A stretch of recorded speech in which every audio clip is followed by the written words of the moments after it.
privilège d'être ici pour partager ma vie avec le Seigneur et comment est-ce qu'il m'a attiré à lui. Oui, je suis né en 1942, dans le temps des années où ce que la religion avait beaucoup de puissance, où ce que les églises étaient pleines, et on fait deux célébrations par dimanche à cause que le monde était croyant et dans la religion beaucoup. Puis on faisait partie de ces gens-là. Et j'étais jeune, puis j'allais avec mes parents à l'église, puis on, on cheminait. Puis j'étais à l'église quand on disait la messe en latin. Et quand on sortait de l'église, vous pouvez comprendre comment est-ce qu'on n'avait pas compris grand-chose. Hein. Mais le Seigneur avait un plan pour moi et pour mes parents aussi, ma famille. Et j'ai commencé à aller à l'école à l'âge de 6 ans. Et ce fait d'aller à l'école à l'âge de 6 ans était un défi pour moi, une première. Je commençais à apprendre à lire et à comprendre quand je lisais. Et étant donné qu'on était pauvres et de ce temps-là, il n'y avait pas de trajet d'autobus, ça fait qu'on marchait à pied pour aller chez nous et à l'école. Puis, chaque fois que je marchais, je descendais une côte, puis je me questionnais sur qu'est-ce qu'il y a après la mort, puis où est-ce que mon âme s'en va. Je posais des questions à mes parents, à l'institutrice qui pouvait m'entendre, puis j'avais jamais de réponse satisfaisante. Et j'ai continué à avancer dans la vie. Puis il y avait toujours ce vide que j'avais intérieur, qui me satisfaisait pas. Ça fait qu'en grandissant, j'ai commencé l'adolescence. Et l'adolescence a commencé à être difficile parce qu'il y a eu une révolte qui venait dans moi parce que je n'avais pas la réponse à ma question.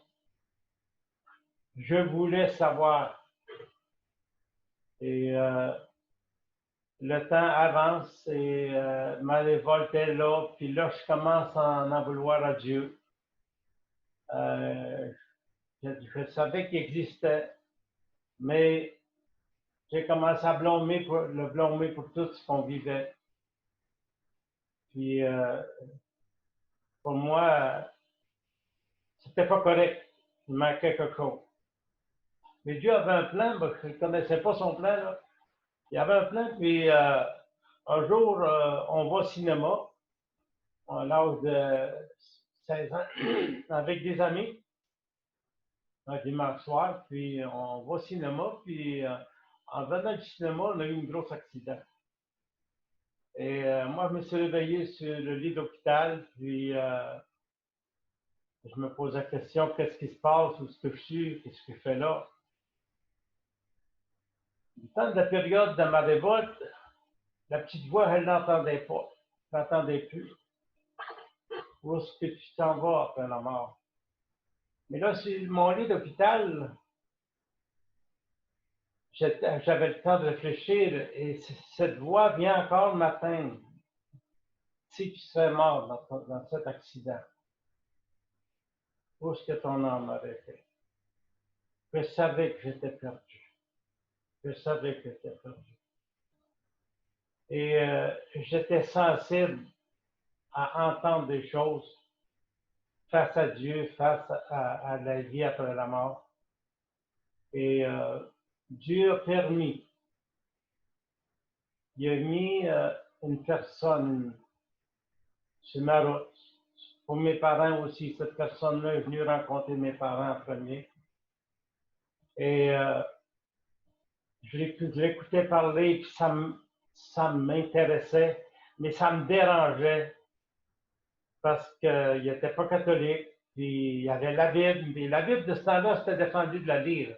Moi, je me souviens, il y avait une grosse Bible avec une chaîne, un cadenas, puis c'était défendu de la Bible. De lire ça, là, on ne trouve pas ça. Là. L'Église nous enseignait ça. Et suivez-nous, puis tout va être beau.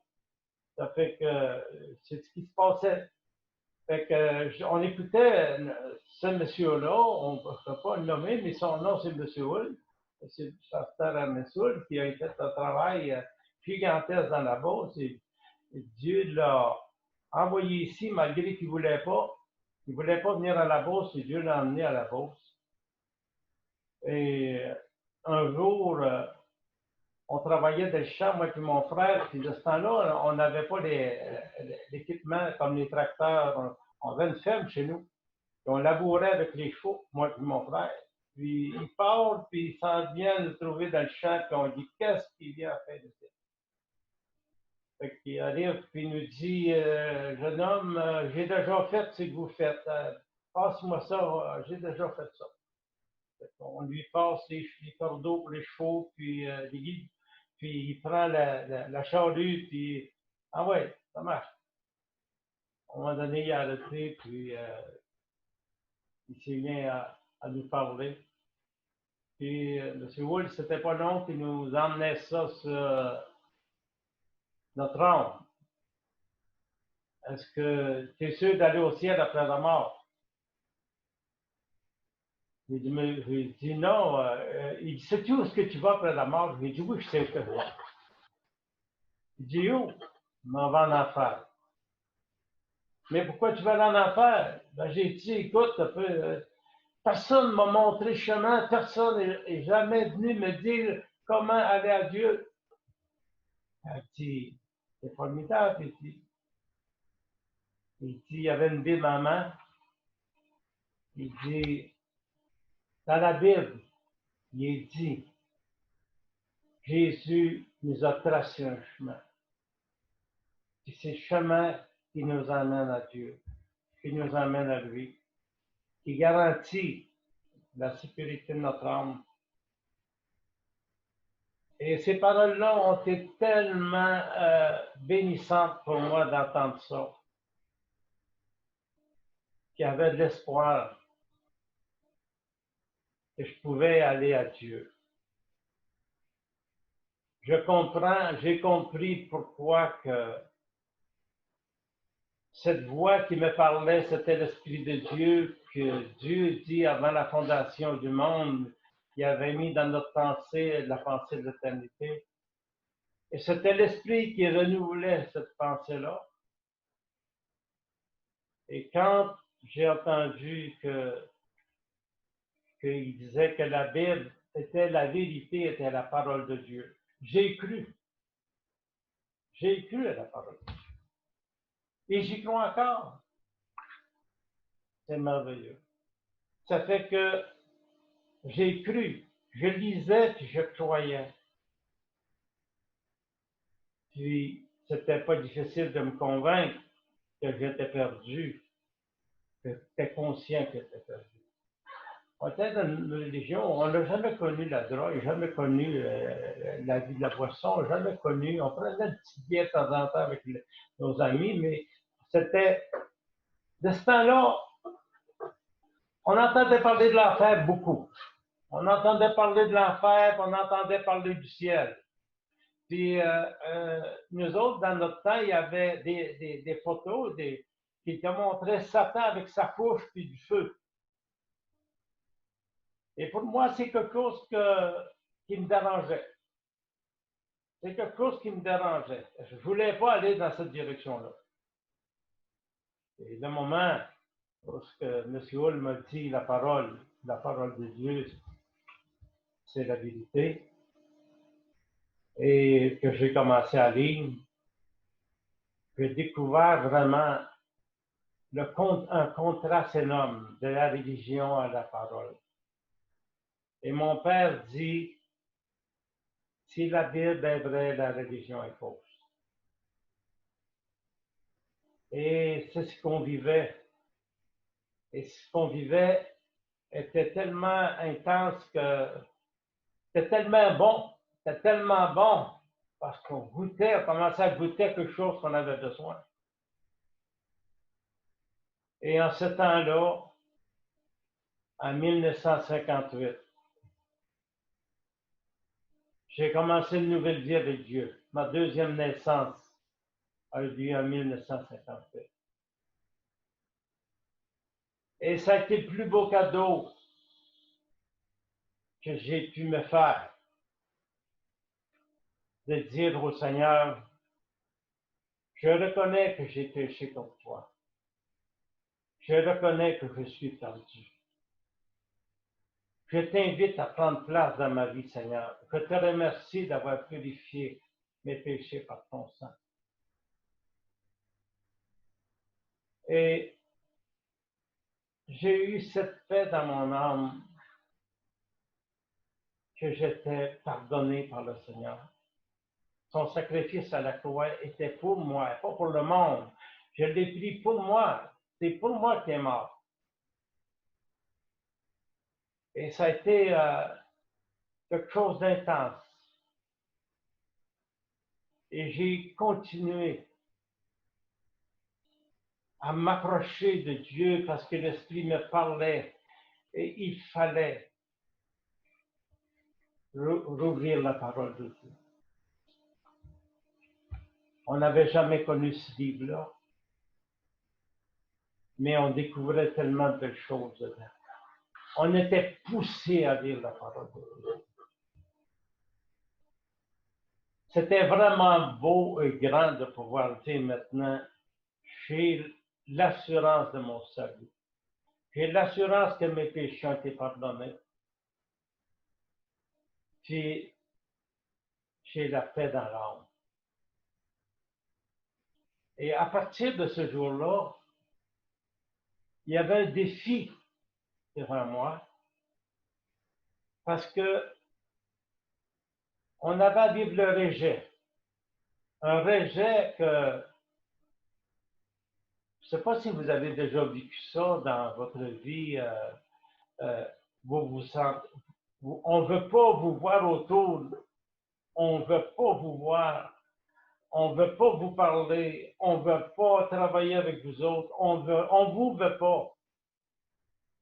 Et ce qu'on a commencé à vivre après notre conversion, cette nouvelle vie que j'ai commencée, cette nouvelle vie que Dieu a transformé qu'est-ce qui était en moi. J'avais un langage, j'étais révolté, la colère contre Dieu. Du jour au lendemain, Dieu a changé mon cœur, il a changé mes paroles, il a changé ma façon de voir. Et j'affrontais des amis, les amis, parce que maintenant on pouvait dire qu'est-ce qu'on avait connu du Seigneur. Et c'était dérangeant beaucoup. Puis à un moment donné, il n'y avait plus un ami qui était autour de nous. Avant, c'était des rassemblements d'amis qu'on avait, parce qu'on faisait ça, c'était en campagne, à la maison. On n'avait pas beaucoup de moyens, c'était en vélo. Puis les gens venaient chez nous parce qu'on était trop pauvres pour avoir des vélos. Ça fait que les jeunes qui avaient des vélos venaient chez nous, puis on passait du temps ensemble, on jouait, tout ça. Là, du jour au lendemain, il n'y a plus de ça, il n'y a plus là. On sent la mort, on dirait là. Et le pasteur nous dit, regarde, dans la parole de Dieu, il nous a dit que vous serez haïs à cause de mon nom, on vous rejettera à cause de mon nom. Et on l'ouvrait dans Matthieu, et on lisait, puis on le voit dans d'autres passages aussi. Mais quand on lisait ça, on voyait la vérité. On savait que la Bible était vraie, parce que Dieu l'a dit, qu'on le vivait le rejet complet. Et mon père a vécu ça. On était 8 enfants autour de la table et mon père et ma mère on sont convertis avant nous autres, puis on voyait la transformation dans leur vie, puis la joie qu'il y avait.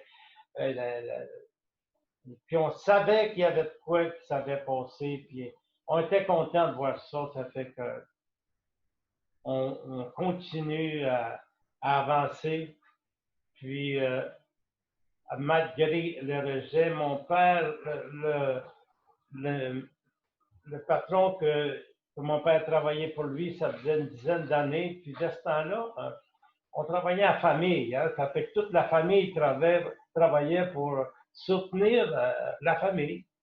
Ça fait que qu'est-ce qu'on faisait dans la semaine? Mon père recevait un chèque, puis c'était pour faire vivre la famille. Et cet homme-là arrive à un moment donné, puis il dit aux apôtres, si tu ne prends pas cette maudite Bible-là, puis tu la tires pas au poil, c'est fini, tu ne mets plus les pieds chez nous pour travailler. Et c'était tout un défi à relever, là. Mon père, il a 8 enfants, pauvres, puis du jour au lendemain, il a dit non, il n'y a plus d'argent qui va rentrer dans la maison. Si tu ne mets pas la Bible de côté, tu ne peux pas aller travailler avec tes gars, tu ne peux plus. C'était vraiment. C'était gros à vivre. Et mon père me dit, le monsieur s'appelait Benoît. Il dit, Benoît, si tu savais qu'est-ce que j'ai découvert, ce que j'ai trouvé dans la parole de Dieu, il dit jamais, jamais que je pourrais détruire la parole de Dieu. Il dit, si c'est le cas, c'est fini à partir de demain, tu n'as plus les pieds sur mes terres. Fait qu'un nouveau défi commençait. L'enseignement du pasteur disait, vous allez prier, on va prier que Dieu dirige et qu'il rouvre les portes, parce qu'il fallait travailler. Là, il y avait personne de nos voisins qui voulait nous parler. Personne de nos voisins qu'on pouvait aller là pour dire qu'est-ce qu'on vivait. On disait ça au Seigneur avec le pasteur, puis 2-3 chrétiens, parce que l'œuvre commençait. Mais on était encouragés de savoir ce que la Bible disait et de ce qu'on vivait. On savait que c'était vrai. Ça fait qu'on continuait à prier et on chantait des cantiques. M. Wool nous avait apporté des livres de cantiques. Puis quand il venait, on chantait des cantiques à la maison parce qu'il n'y avait pas d'église de ce temps-là. Ça fait qu'on chantait des cantiques, puis il disait la parole, puis on posait nos questions. Puis, on était bénis, on était heureux. Mais ça n'apportait pas l'argent, ça n'apportait pas de la nourriture, ça. Mais il y avait encore, on va prier que Dieu dirige et qu'il se manifeste. Environ 2 mois après, il y a quelqu'un qui arrive après souper, puis il frappe à la porte. Et mon père va rouvrir. C'était un monsieur Thibodeau, un homme très bien placé en ville, avec beaucoup d'argent, beaucoup de pouvoir. Il a posé une question à mon père, dit, parce que mon père le connaissait, parce qu'il avait déjà travaillé pour lui. Il dit, Josepha, il dit, j'avais besoin de main-d'œuvre, j'avais besoin d'hommes, il dit, pour faire des travaux à mon usine, là, puis pour démarcher des bâtiments, puis il dit, j'avais besoin de toi puis tes gars. Il dit, si tu veux venir puis commencer demain, il n'y a aucun problème.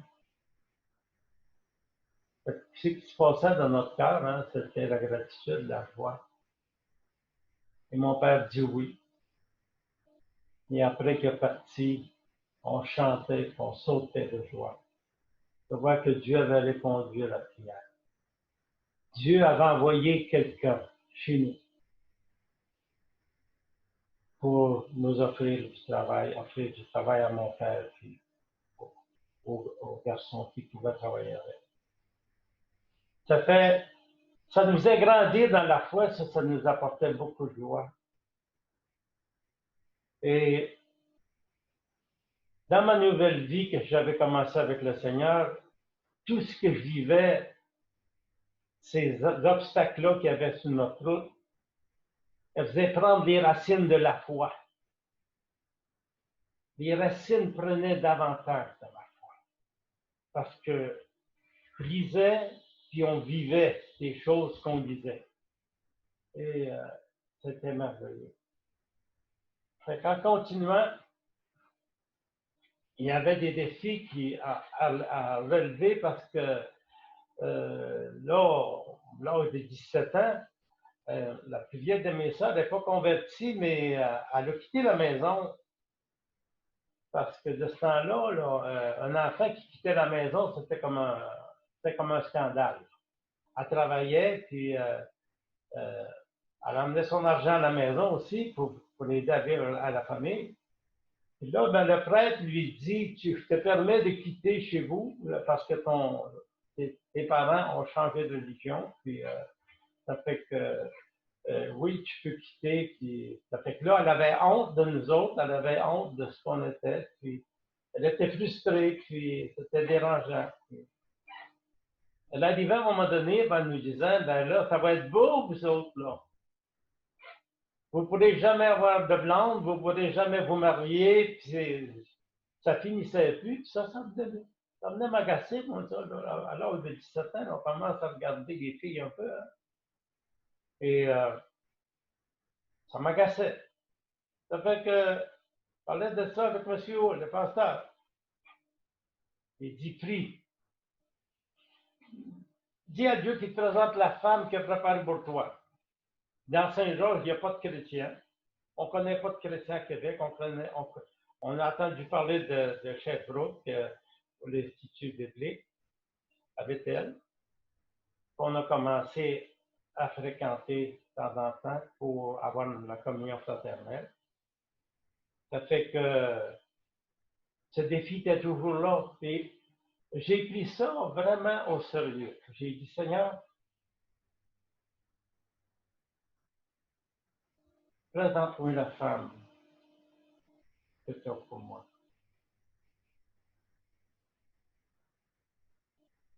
Et j'ai dit merci. Je sais que tu es capable de le faire. Je n'ai pas cherché ailleurs. Je ne cherchais pas ailleurs. J'étais confiant que Dieu me présenterait la femme qui avait préparé pour moi. Vous savez, aujourd'hui, je dis aux jeunes autour qui cherchent des blondes, faites donc ce que j'ai été encouragé de faire. Priez Dieu qui vous envoie la partenaire qui vous a préparé. Parce que si vous cherchez vous-même, vous allez peut-être vous faire très mal. Et demandez à Dieu qu'il vous dirige. Et le jour est arrivé où j'ai vu ma femme pour la première fois. Elle avait consacré sa vie au Seigneur. Elle était de Buckingham, à l'église anglaise. Elle avait consacré sa vie environ à 14 ans. Puis elle parlait français, anglais, et le pasteur du temps lui dit on aurait besoin de toi au Nouveau-Brunswick pour faire des camps d'été. Tu parles français, tu parles anglais, puis elle était zélée. Ça fait que il lui présente le projet, puis elle accepte le projet d'aller au Nouveau-Brunswick. Elle part en rentrant, elle est seule, elle ne sait pas, elle ne connaît personne, elle s'en va au Nouveau-Brunswick. On lui a dit à un moment donné, à tel endroit, il va y avoir telle personne. Elle est arrivée là. Puis, elle a été travailler parmi les jeunes, puis la pauvreté, elle revenait, elle avait des poux, mais elle était tellement heureuse de faire ce travail-là pour enseigner les enfants. Dans l'intervalle, les autres églises commencent à bouger, d'autres conversions. Puis il y avait un monsieur, si je m'en souviens bien, mécologue, qui était censé devenir enseigner ici à Saint-Georges l'école. Parce qu'il y avait trop de persécutions, parce que les enfants était vraiment rejeté dans cette école-là. Il était plus accepté là, parce que on avait changé de religion, puis on était vraiment mis à part. Ça fait que là, ils ont commencé à travailler pour réouvrir l'école protestante anglaise qui était fermée. Ils ont communiqué à Québec, puis ça, c'est venu. Puis là, ça prenait un professeur, puis on priait pour un professeur, puis à un moment donné, au Nouveau-Brunswick, ils ont dit tellement, pourquoi tu irais pas là? Tu serais la personne idéale. Tu es seul, puis tu sers le Seigneur, puis ça fait qu'elle réfléchit là-dessus, puis elle dit oui, je suis prêt à aller à Saint-Georges. Je ne connaissais pas, elle ne savait rien, on ne savait rien d'elle. Ça fait qu'elle est arrivée à Saint-Georges. Le jour où elle est arrivée à Saint-Georges, quand je l'ai vue, on était le bâtiment d'église, c'était une maison, à M. Hull, on se rassemblait là. Et quand je l'ai vue, l'Esprit de Dieu m'a dit, voilà ta femme. Voilà les causes que je t'ai choisies. C'était tellement vrai que j'ai continué à avancer, puis à un moment donné, que j'ai fait connaître mes intérêts. On le doit. Et il y a d'autres choses qui s'est passées, ça serait trop long de vous expliquer, mais ça a été vrai. Dieu a répondu à la prière. Et ça a été la femme que j'ai épousée. Et ça a été merveilleux d'attendre le plan de Dieu. Et toutes ces expériences-là que je vivais dans ma vie, dans ma foi, Dieu avait répondu à ma prière. Et un jour, on parle de mariage. Et on était pauvres, très pauvres. On voulait se marier. Je me suis marié à 19 ans. Mais j'étais prêt. On me disait que j'avais encore la couche. Mais j'étais convaincu de ce que je faisais, la responsabilité que je prenais. Parce que je recevais de la Bible des conseils de Dieu pour comment vivre en couple et comment aimer ma femme. On s'est mariés et on était heureux. On s'est mariés, j'avais 400 $ dans mes poches. J'avais une valise et j'avais une paire de culottes puis une blouse d'habits comme ça. Une chemise. Fait qu'on ne gardait pas ce qu'on n'avait pas. On était mariés. On était heureux. Et Dieu a démontré par tous ces événements-là que Dieu entend nos prières. Et j'ai appris, à partir de ce moment-là, d'emmener tout dans la prière. Vous savez, quand ma femme m'a marié, elle mariait un homme qui avait eu une 4e année d'école dans les petites écoles. Aucun diplôme. Elle avait été élevée dans une famille où son père travaillait régulièrement. Il partait à telle heure, il revenait à telle heure, puis chaque semaine, il y avait une paye qui entrait. Il était à l'aise. Et le mari qu'elle avait, il n'y avait rien de ça. Mais il y avait une chose. Je croyais à la prière. Je croyais à notre mariage. Et je priais à Dieu qui m'amène dans son plan. Avez-vous déjà, savez-vous déjà dit, est-ce que je suis dans le plan de Dieu, moi? Ou bien avez-vous même posé la question? Peut-être que vous n'avez jamais posé la question, vous avez choisi, moi je vais être ci, je vais être ça. moi, c'est pas comme ça que j'ai été enseigné, puis j'ai compris la vie. Étant donné que j'avais reconnu que le Seigneur était mon sauveur et maître, j'avais un maître maintenant. Et ce maître-là, il y a mon avocat que je peux consulter. Et ce maître-là, je le consultais beaucoup, beaucoup, beaucoup. Je lui faisais part de tout. Je lui faisais part de mon travail. Et je voulais être capable de gagner ma vie. Et de ce temps-là, on ne pouvait pas se fier sur le bien-être social, il n'y en avait pas. On ne pouvait pas se fier sur l'assurance chômage. Je ne pouvais pas vivre avec l'assurance chômage. C'était 8 piastres par semaine.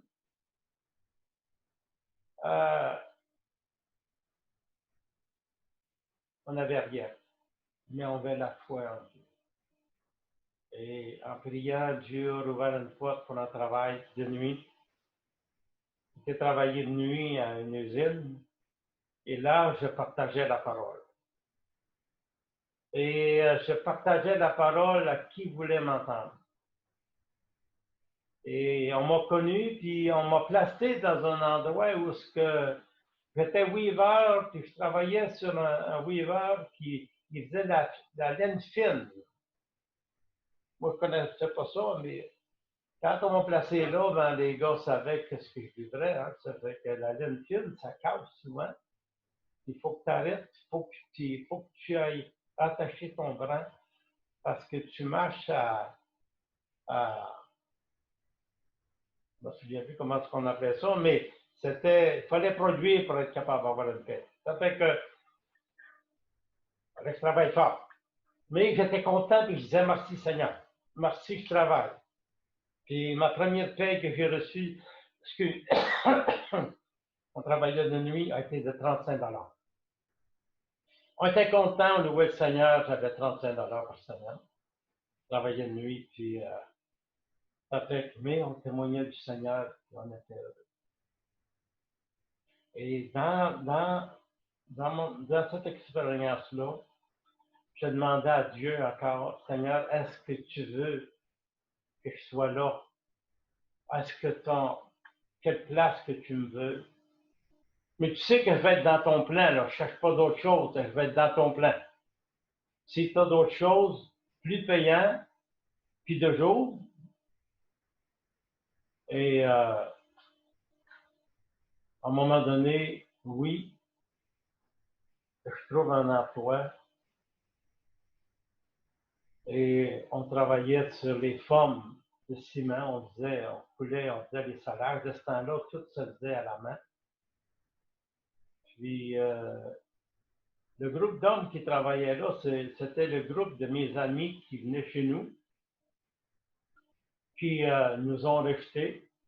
Quand j'ai commencé à travailler là, ben, j'ai eu à vivre le rejet, la moquerie. J'ai eu à vivre, on pourrait dire, l'humiliation. Puis, quand je travaillais, moi, étant donné que j'avais un travail et que je savais que c'était Dieu qui m'avait donné ce travail-là, je ne donnais pas 100% de mon travail, je donnais 200%. Je servais mon patron comme le Seigneur me le disait, me demandait de le servir.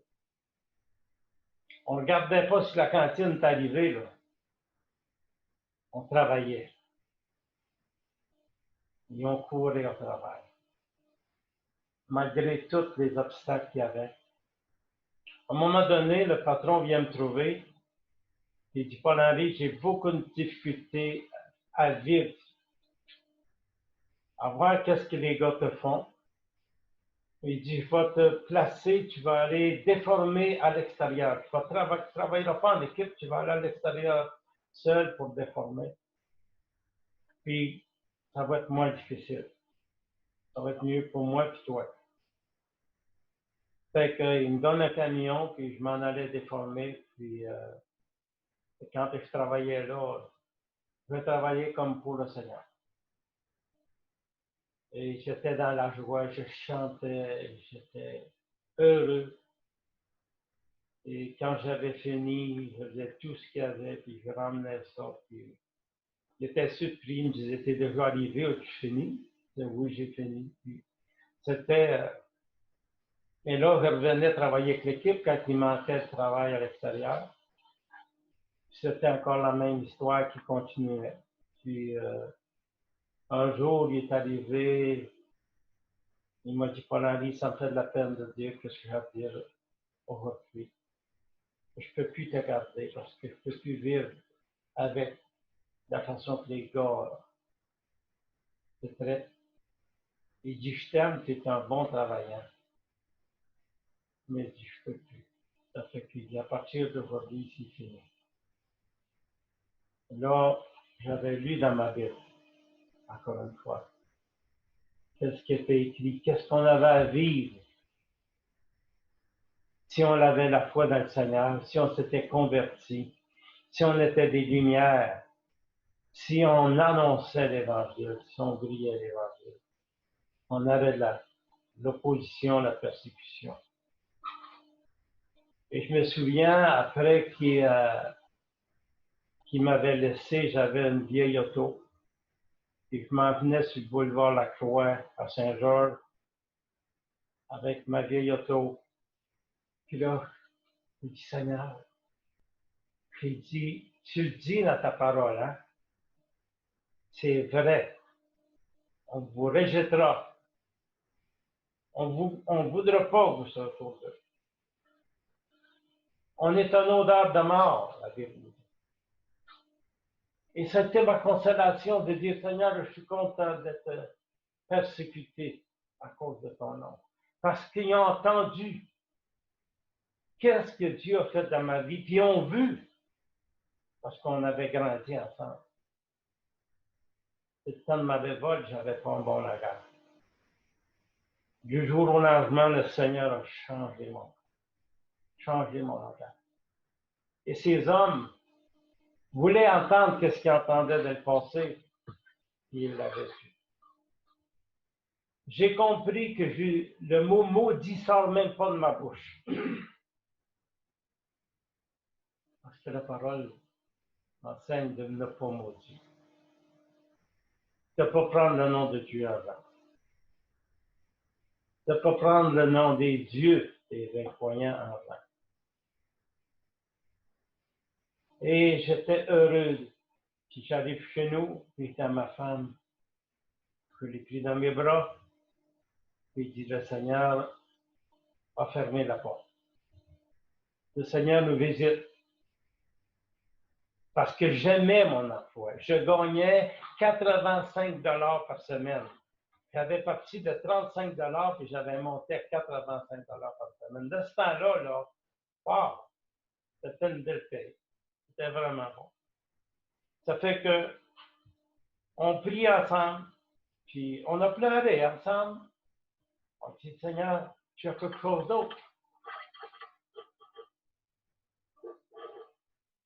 Ma prière est encore, je vais être dans ton plan, Seigneur, je ne veux pas d'autre chose, dans ton plan. Rouvre-moi la porte, dirige-moi là où ce que je dois faire. Et ma femme, de ce temps-là, en Beauce, on n'avait pas beaucoup d'industrie. Il y avait très, très peu d'industrie dans ces années-là. L'ouvrage était très rare. Pour nous autres, il n'y avait pas de saut-métier, vous savez. Aujourd'hui, on va à l'école puis on dit, ben moi, je suis spécialiste dans ce domaine-là, je ne fais pas d'autre chose que ça. Mais nous autres, dans notre temps, que ce soit du pic puis de la pelle, que ce soit n'importe quel travail, on faisait le travail, puis on disait merci, on était content. Puis on le faisait avec joie. Ça fait que, étant donné que le travail était très difficile à avoir, on pouvait aller travailler du côté américain dans le Maine, pour passer les frontières à environ 20 000. Et ma femme dit, j'ai toujours dit que je ne voulais pas marier un homme qui s'en irait gagner sa vie à l'extérieur. Il faut que tu sois ici. Puis là, on avait plus de salaire. Là. Ça fait qu'on a prié, puis on s'est résigné, puis on a dit, ben, faut que j'aille gagner ma vie. Je suis responsable de toi, il faut que je te fasse vivre. Ça fait que j'ai été travailler du côté américain. Et de ce temps-là, c'était des gros camps forestiers, des camps de 100 hommes. Et dans cette période-là, ma femme avait été malade avant qu'on se marie, puis la santé n'était pas bonne. De ce temps-là, on allait au médecin, il fallait payer, on allait à l'hôpital, il fallait payer, on n'avait pas de flexibilité. Ça fait qu'il fallait que je garde l'argent. Et rendu du côté américain, étant donné qu'on ne veut pas nous avoir ici, encore beaucoup de Canadiens étaient du côté américain qui travaillaient là. Il y avait même des surintendants puis des patrons canadiens. Et on ne pouvait pas me refuser du travail, mais on me plaçait à des endroits où ce que les autres n'auraient pas voulu aller. On m'envoyait toujours loin des autres. Et moi, j'étais content. Je travaillais. Puis je louais le Seigneur. Moi, je suis dans mon lit, puis je vais louer le Seigneur. Je me lève le matin, puis je vais louer le Seigneur. Je vais chanter. Je vais me coucher, puis je vais chanter. Et j'étais avec ces hommes-là, là-bas. Je m'en allais travailler, puis je chantais. Puis un seul intendant, à un moment donné, qui me remarque à travers tous les autres.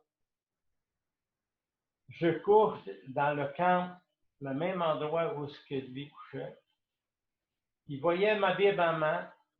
Je couchais il y avait des lits super beaux posés, puis je couchais en haut.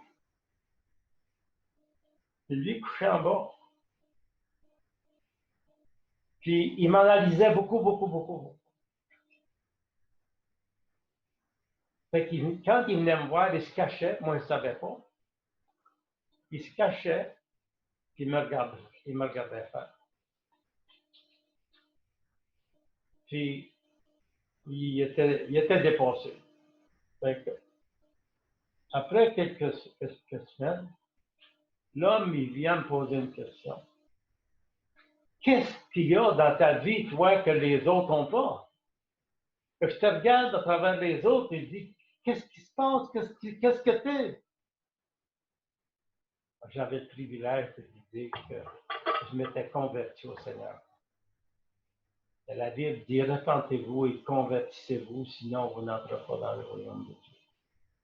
Et que j'avais reçu le Seigneur dans mon cœur, et que maintenant, je lisais sa parole, et que sa parole avait été écrite pour moi, pour mon besoin. Elle m'enseignait. Puis j'étais heureux, puis je louais Dieu pour ma nouvelle vie nationale. Cet homme-là dit, ça se peut pas, il dit, t'es-tu un catholique? J'ai dit non, j'ai abandonné l'Église catholique, moi j'ai dit. Parce que personne ne pouvait m'enseigner qu'il y avait un chemin pour nous emmener à Christ, nous emmener à Dieu. Puis à travers la Bible, je l'ai trouvé. Et j'ai dit, je fais partie des églises protestantes. Tu peux pas dire ça. Il dit, ça se peut pas. Ça se peut pas. Puis il se débattait, le monsieur, là. Il était ça se peut pas que tu sois pas catholique. Il n'en revenait pas, il était dépassé. Mais je vivais ma foi. Puis lui, il savait, parce que c'était surintendant, c'est lui qui venait me placer. Parce qu'il y avait des ordres. Envoie-le pas avec les autres, envoie-le là. Pour qu'il s'en aille. Autrement dit, qu'il y ait plus de misère, qu'il s'en aille. Mais moi, je savais que j'étais dans le plan de Dieu. Je savais que Dieu m'accompagnait. Je savais que je devais confesser son nom. Puis c'était à tous les hommes que je pouvais le faire. Et vous savez, quand tu es 100 hommes dans un camp forestier, il n'y a pas une chambre, on est tous des lits superposés. Puis quand on veut aller à la chambre de bain, elle est un bout du camp, puis toi, tu couches à l'autre bout.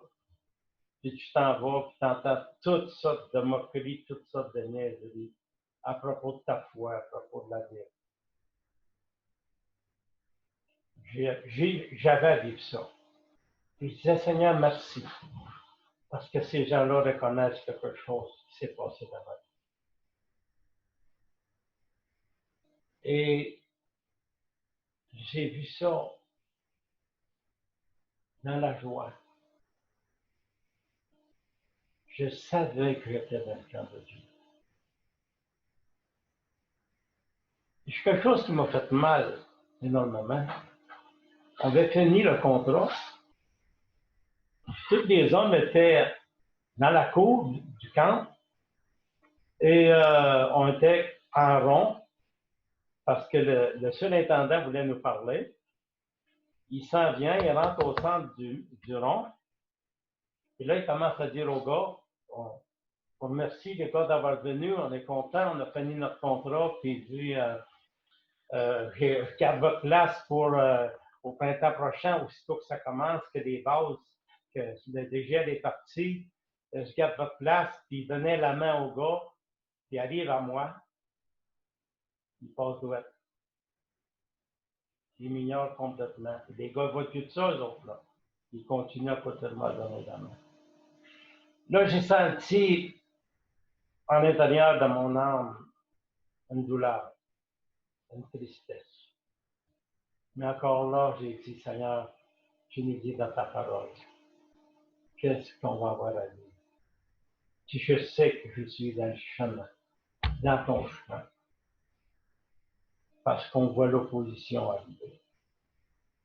Ça fait que ma vie a été basée, la prière pour moi est tellement importante que j'emmène tout à la prière.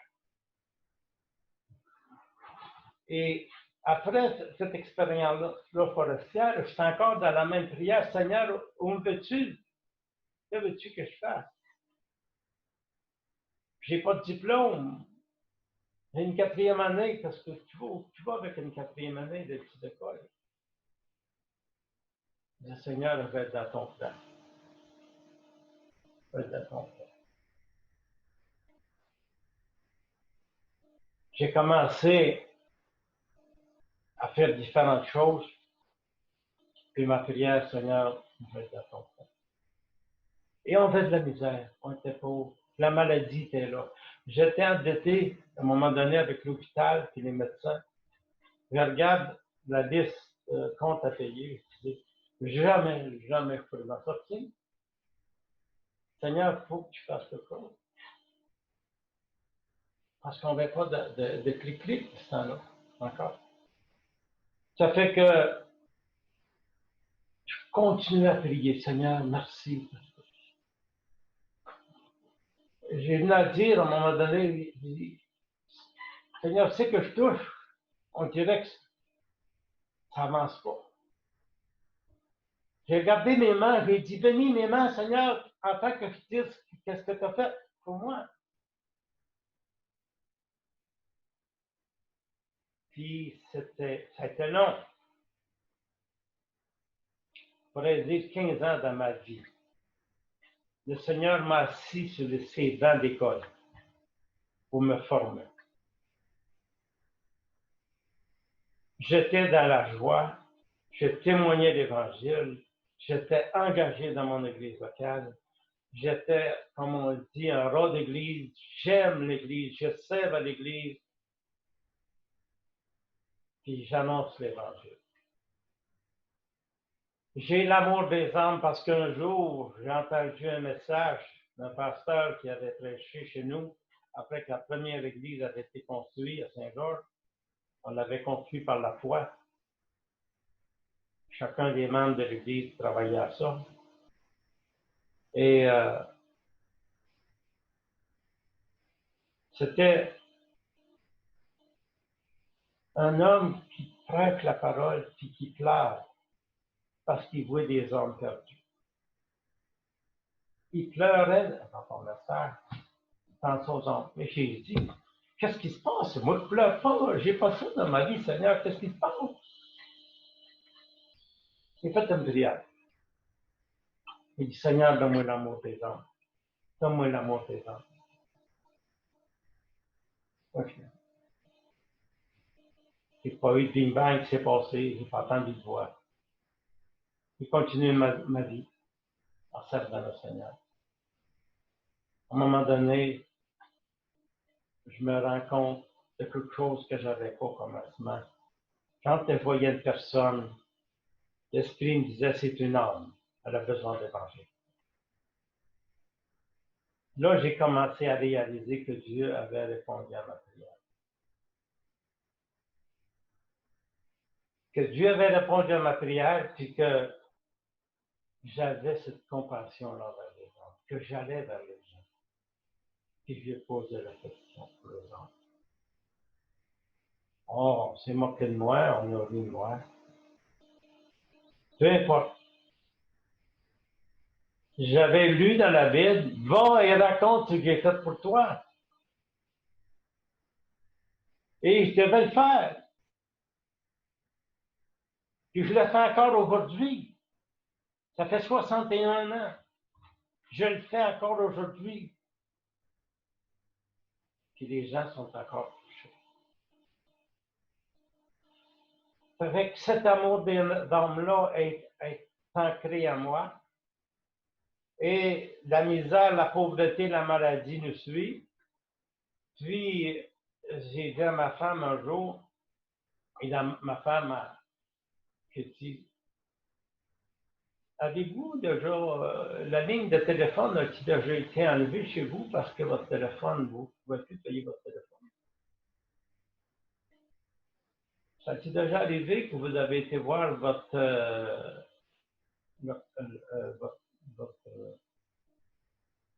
cette vie qui appartient à la maison où ce que je restais à loyer? J'ai été lui demander de m'attendre 1 mois, 2 mois, je ne vais pas payer le loyer. Puis là, je suis chrétien. Puis là, je suis zélé pour le Seigneur, puis je témoigne. Puis là, je dis, Seigneur, fais quelque chose. Mais je vais être de ton plan. Si tu veux que je reste de même toute ma vie, je l'accepte à condition que tu m'accompagnes. J'étais en prière, puis je disais, Seigneur, je sais que tu es avec moi. Je te remercie, je sais que tu es avec moi. Une bonne journée. L'Esprit de Dieu me parle. Mais mets dans mon cœur, je te confierai de grandes choses. Je vais te confier de grandes choses. Mais comment me confier de grandes choses si je n'ai pas d'instruction, je n'ai pas de diplôme, je n'ai pas d'argent, je vais te confier des grandes choses. Puis là, la pensée que je suis assis sur des bancs d'école, que le Seigneur m'a assis pour me former, me revient. Et il me dit, tu es à mon école.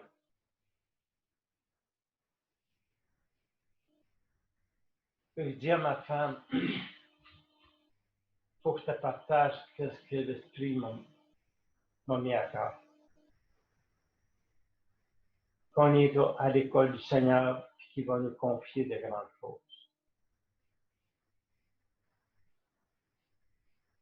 Fait que je louais le Seigneur, je dis merci, puis là, elle était contente d'entendre ça, elle était encouragée. On continue à servir le Seigneur. Et toujours dans ma prière, Seigneur, je vais être dans ton plan. Et Dieu, savez-vous ce qui m'a emmené gagner ma vie? Il m'a emmené dans les affaires. Je suis devenu un homme d'affaires que Dieu a placé là, que je n'ai pas choisi. Puis j'ai compris pourquoi que que j'ai devenu cet homme d'affaires, parce qu'il fallait que ces hommes d'affaires-là entendent le message, entendent mon histoire. Et vous savez, mon histoire,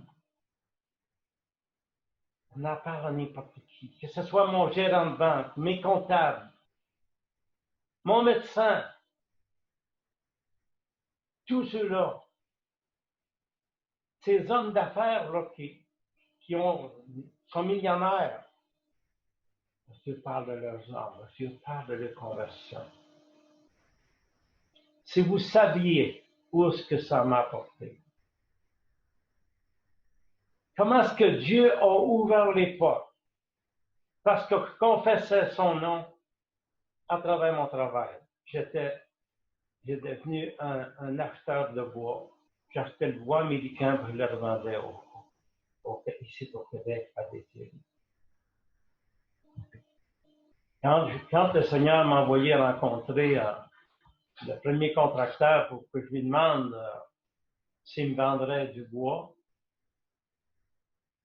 il m'a dit, il m'a regardé, il dit, qu'est-ce que tu vas faire pour me payer? Et il dit, trust me, fais-moi confiance. Mon anglais était pas yard encore, mais il dit, fais-moi confiance, trust me. Donne-moi un voyage. Puis j'avais prié, Seigneur, me parle. Il m'a vendu un voyage. Il dit, mardi prochain, tu vas voir ton chef. J'étais dans la joie, il dit, Seigneur, merci, merci. Mardi prochain, ensuite, il y avait son chef. Je dis, Monsieur Griffin, m'en vendrais-tu deux voyages? Il dit, on va t'en vendre deux.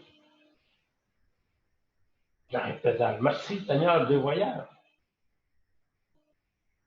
Et voilà, à un moment donné, que c'était 20, 25, 30, jusqu'à 75 voyages. Dieu m'a emmené dans un endroit où ce que l'Évangile devrait être entendu. Quand je rencontrais un propriétaire, un homme d'affaires que je pourrais faire affaire avec, savez-vous qu'est-ce que je lui partageais? Je lui partageais qu'est-ce que j'étais, avant de parler de business. Vous avez peut-être trouvé ça bizarre. Je disais à la personne, avant de commencer à faire affaire avec toi, je voudrais que tu saches qu'est-ce que je suis. Et comment est-ce que je gère les affaires. Je suis un homme converti en Seigneur. J'étais un born again quand c'était américain ou canadien. Je suis né de nouveau. Et le Seigneur, reçu le Seigneur comme sauveur et maître de ma vie. Et aujourd'hui, il est mon maître. Puis, il m'enseigne comment conduire ma vie, comment gérer mes affaires. Et Dieu, il est avec moi. Je donnais l'évangile à ces gens-là. Puis après, je parle de business. C'est incroyable. Quand la Bible dit celui qui aura honte de moi devant cette génération perverse et adultère, j'aurai honte de lui devant mon Père.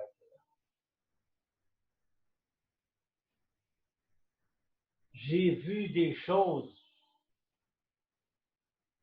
incroyables. Des montagnes devant moi s'enlever. J'ai dû commencer à acheter des terrains aux États-Unis. J'ai fait ça pendant 15 ans de temps. À New Hampshire, dans l'Allemagne du Sud. Et c'est encore la prière, Seigneur, est-ce que c'est ton projet? Puis un jour, je parlais de ça à ma femme. Ma femme a dit, tu ne retournes pas en forêt. Non, tu restes ici. Puis là, il s'ouvrait des opportunités à moi parce que, étant donné qu'on était pauvres, on a appris à travailler avec mon père dans la forêt. Il nous a donné des conseils, il nous a expliqué des choses, qu'on a appris à connaître les essences, on a appris à connaître la qualité, toutes ces choses-là. Et que j'étais à l'aise d'aller parler avec les contracteurs de la forêt, la qualité de bois, ces choses-là. Malgré mon honneur, malgré que j'étais pauvre. Fait que là, on commence à acheter des terrains. Je trouve un terrain acheté, ça coûtait 500 000 US. Il fallait payer cash. Il n'y a pas 500 000 piastres de l'époque. J'avais un partenaire américain qui est chrétien. Il est pauvre comme Job. Fait qu'on priait, Seigneur, est-ce que c'est ton plan qu'on achète ce terrain-là? Si c'est ton plan, pour voir l'argent. Je cogne aux banques, je vais partout pour être capable d'emprunter de l'argent, parce que c'était du côté américain que ça se passait. Les banques canadiennes ne pressaient pas. Excusez-moi. Les banques américaines ne pressaient pas parce que c'était canadien. Et moi, j'avais utilisé un ingénieur forestier que j'ai parlé beaucoup d'évangile. Je l'engageais pour aller faire l'évaluation des terrains. Parce qu'il était très, très bon. Puis on passait des fois 2 jours ensemble. Qu'est-ce qu'il entendait parler? Il entendait parler du Seigneur. Et on finissait le terrain, puis il lui s'en tournait à travailler. Puis un jour, je trouve ce terrain-là de 500 000, elle l'avait utilisé pour marcher, pour faire l'évaluation. Puis son père était dans la business, puis cette business-là était très rentable. Puis c'était l'hiver, l'automne, puis dans l'automne, il n'avait pas besoin d'argent. Il dit à son père, il dit, papa, il dit, je pense que ce serait un bon deal que vous ferez que vous achetez le fonds de terrain que Paul Henry veut acheter, puis que vous y avancez l'argent. Je connaissais son père un peu, il sait que je suis chrétien. Ça fait que mon comptable que j'avais avec moi, il était au bureau, puis il dit, si tu passes à côté de ça, il dit, tu peux pas passer à côté. Ça prend ça, tu as besoin de ça. Puis j'ai dit, écoute un peu. Il s'appelle Marco. Je dis, Marco, écoute, si Dieu ferme la porte, non, je n'y vais pas. Mais si Dieu pourvoit, oui, je vais y aller. On était au bureau en bas, parce que ce temps-là, ça faisait ça dans mon sous-sol. Puis là, j'ai dit, je crois que tu acceptes ça, parce que moi, j'accepte la volonté de Dieu dans ça. Si je vous dirais à peu près 10 minutes après, le téléphone sonne. Puis, le monsieur en question téléphone, puis il demande à me parler. Puis il dit, mon gars Denis m'a parlé de toi, puis ça nous intéresse, ce qu'il nous a parlé. Peux-tu venir nous raconter? J'ai pas dit non, hein? J'ai pas dit non. Il dit, oui, monsieur. Dis-moi quelle heure, quelle place. Puis là, je monte à la compte. Mais avant de monter, je dis à mon comptable, tu vois qu'est-ce que Dieu a fait? Qu'est-ce que l'homme ne peut pas faire, Dieu est capable de faire. On a rencontré ces hommes-là, il y était 7-8, des hommes d'affaires. On s'assoit à une table. Ça commence encore ma même histoire. Je veux que vous sachiez qu'est-ce que je suis. Je suis un chrétien converti au Seigneur. La parole de Dieu est mon autorité. Dieu est mon maître. Je le consulte. Je marche dans l'honnêteté. Parce que la Bible me dit un jour, on va être pesé comme je pèse les autres et je vais être mesuré comme on mesure. Je partage l'Évangile au moins 1h30 de temps. Le temps passait, on ne va pas parler de la... Fait que là, ils ont dit, les gars, là, ça commence à tard parce qu'ils sont mis à questionner, les autres aussi, là. Parce qu'ils attendaient quelque chose qu'ils n'avaient jamais entendu, là. Fait qu'ils ont dit, on faut se rencontrer, viens tel soir, mardi soir, à telle place. Il manquait 2-3 personnes. Ça fait que je retourne là. Puis là, on parle, puis il dit, tu avais les plantes, tout le kit. Au fil des soirs de coûte, on dit, moi, on prête 500 000 US. Qu'est-ce qui va garantir? C'est ma parole. Mon honnêteté.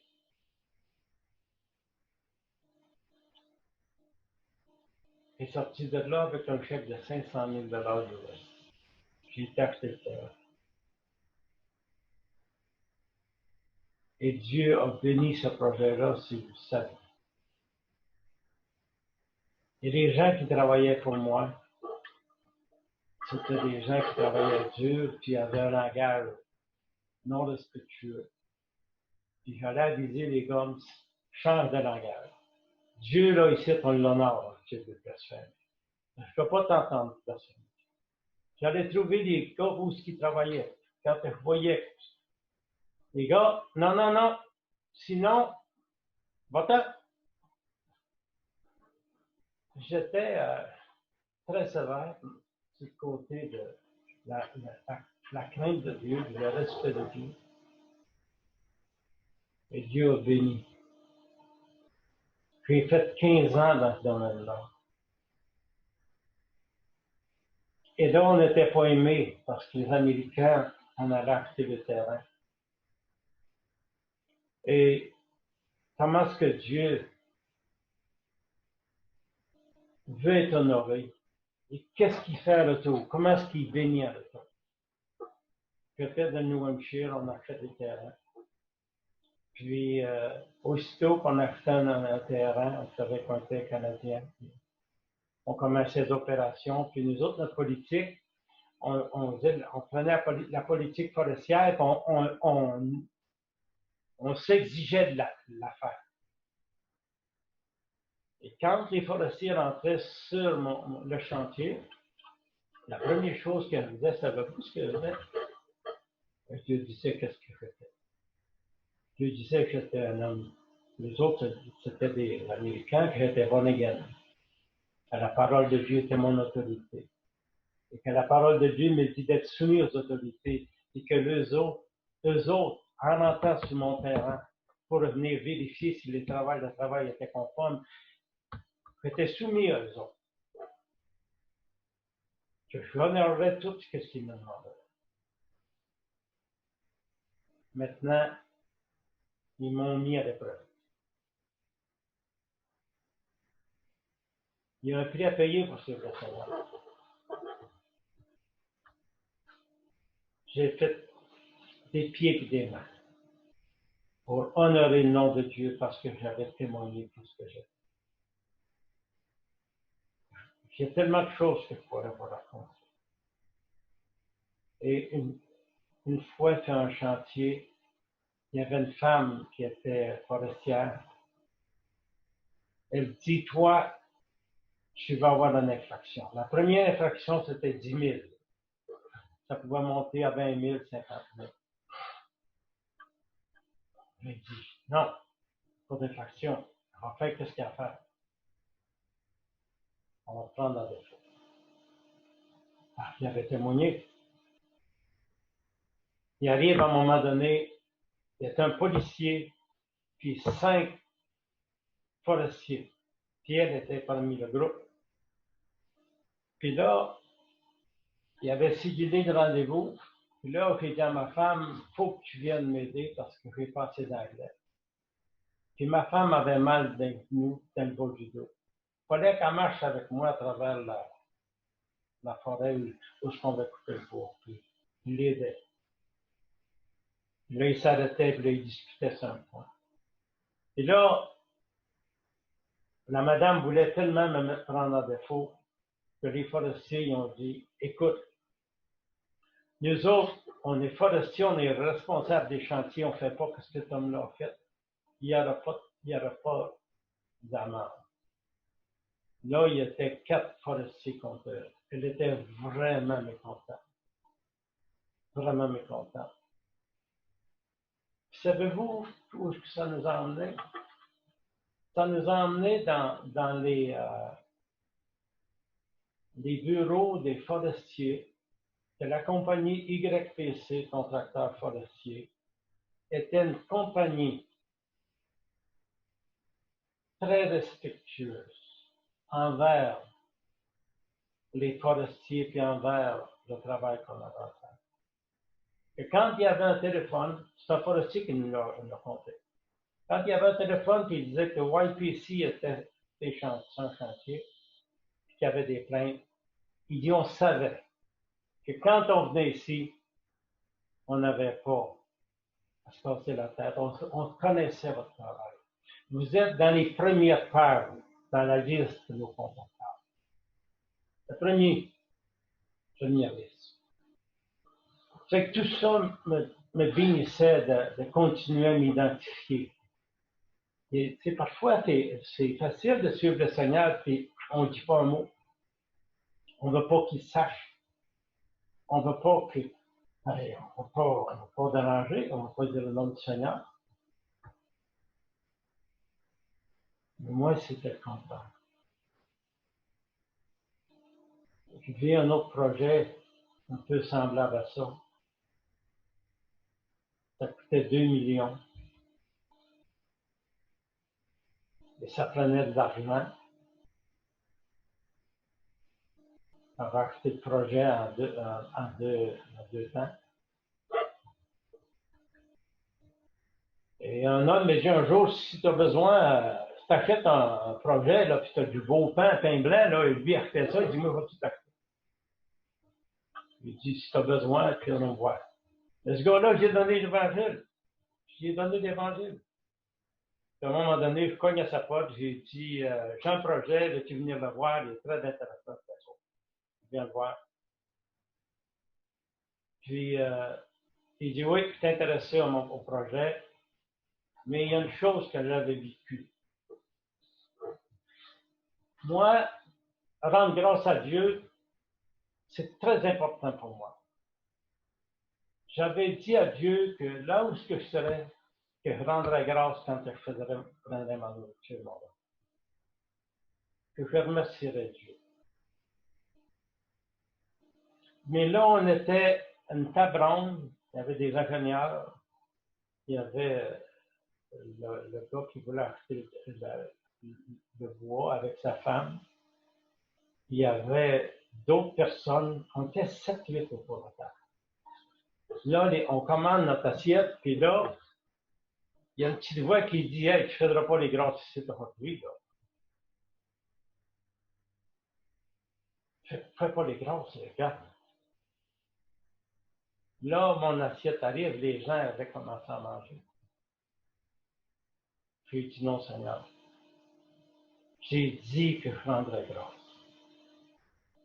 J'ai dit à chacun, je m'excuse, je vous demande une chose, de faire silence et de baisser la tête. Moi, je ne peux pas prendre ce repas-là sans dire merci à celui qui a pourvu. Tout ça a été comme un petit choix, là. Mais ils ont respecté, j'ai fait les grâces. Et après la prière, je n'ai pas pu manger ce que j'avais de mon assiette. Parce qu'il y avait tellement de questions. Parce que j'avais dit que j'étais un homme de Dieu et que j'honorerais Dieu là où je suis. On lit dans Proverbe chapitre 1, à partir du verset 22. Dieu dit, le Seigneur est venu vers les gens, vers le monde.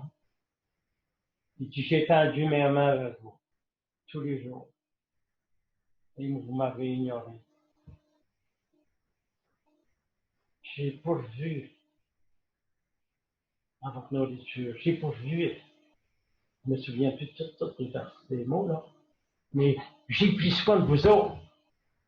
Puis vous m'avez ignoré. Vous m'avez pas dit merci. C'est tellement précieux pour moi de dire merci au Seigneur. Et parce que j'ai ouvert ma bouche, puis j'ai dit, voilà, Dieu a une place dans ma vie. Voilà qu'est-ce que Dieu a fait. Il a ouvert les portes. Il m'a emmené en affaires. j'ai été dépassé. Je voyais la bénédiction de Dieu tomber sur moi. Je voyais Malachie se manifester. Vous verrez les écluses des cieux. Il y avait des contracteurs du New York, du Connecticut, du Massachusetts qui ne reconnaissaient même pas, qui me téléphonaient, puis avaient entendu parler que c'était un homme honnête qui faisait de la bonne business, qui voulait me vendre le bois. Moi, j'étais là, puis je disais merci. Puis je témoignais à ces hommes-là. Mais on ne connaît pas tout ce qu'on a à vivre, hein, mais Dieu m'avait réservé quelque chose de surpris. Continuer à témoigner du Seigneur. Je faisais affaire avec 3 millionnaires, des gars dans le business, 3 millionnaires.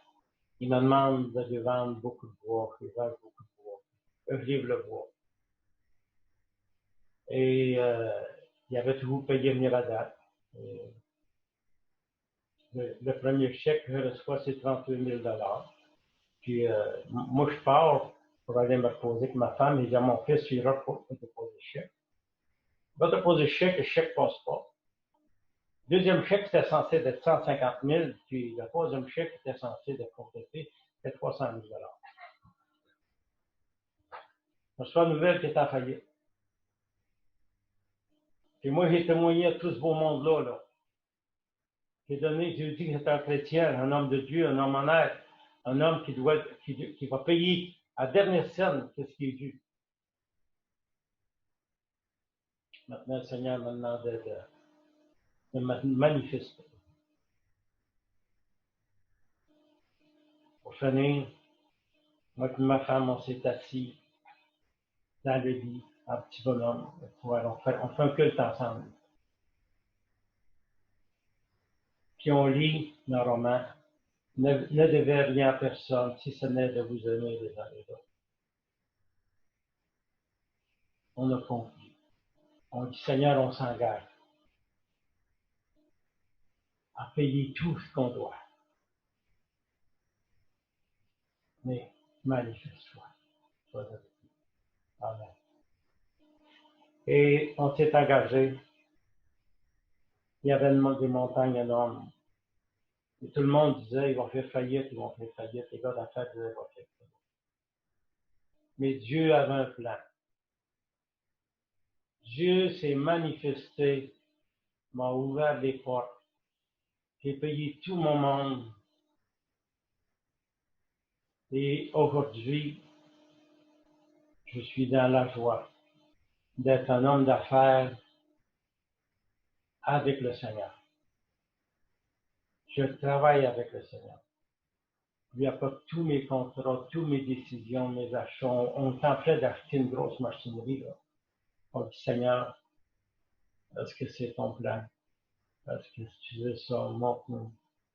J'ai appris à connaître la volonté de Dieu, la paix qu'il me donne dans l'âme, comme je dis si enfant. Aujourd'hui, moi, je veux t'encourager, si tu es chrétien, je ne sais pas quelle place que tu as donnée à Dieu, mais que tu lui donnes la première place. Que tu l'aimes comme il t'a demandé de l'aimer de toute ton âme, de tout ton cœur, de toute ta pensée, de toute ta force. C'est ce que Dieu me demande de faire envers lui, puis il te demande à toi. Puis d'obéir à ce qu'il te demande de faire dans la parole. D'être son témoin, sa lumière, sa lettre écrite. De ne pas avoir honte de confesser que tu es venu dans ta vie, qui a changé, enlevé le cœur de terre, qui t'a mis un cœur de chair. Et aujourd'hui, après 61 ans, que je lis ce même livre, quand je fais mon culte, on fait notre culte aujourd'hui dans Osée, chapitre, on est en train de lire Osée, là. On découvre comment est-ce que Dieu veut qu'on lui porte attention. Comment est-ce qu'il veut qu'on lui dise merci. Osée, chapitre 1, verset 6. Je vous encourage à vous tourner. Gardez votre cœur ouvert pour Dieu. Puis si toi, tu ne connais pas le Seigneur, là, aujourd'hui, là, moi, je te dis, là, prends cette décision-là. Reconnais ce que tu es, là, premièrement. Parce que la Bible dit tous ont péché, sont privés de la gloire de Dieu. Reconnais que tu es un homme pécheur et que le péché ne rentre pas dans le royaume de Dieu. Si tu vas aller au ciel, jamais tu y rentreras. Mais que le pécheur, gracié, lavé par le sang de Christ va rentrer. Donne ta vie au Seigneur. Reconnais-le comme Seigneur et Sauveur et maître de ta vie. Honore sa parole. Aime-la et parle-la et bénis-la. Au nom de Jésus.